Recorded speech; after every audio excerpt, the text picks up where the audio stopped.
Hello my friend, in this video I will show you how we can operate our this winding machine. The first step is that we need to put the zipper into this machine.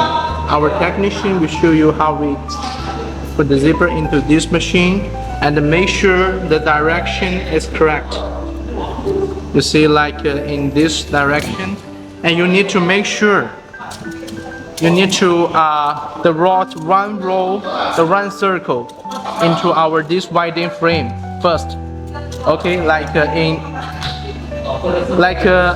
when we put the zipper into this situation, and then we can try to start this machine.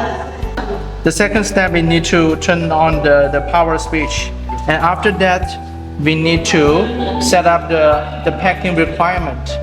I mean, how many meters per row and how many yards per row you need to set up correctly. And after set up this, you can adjust the speed into the speed you want.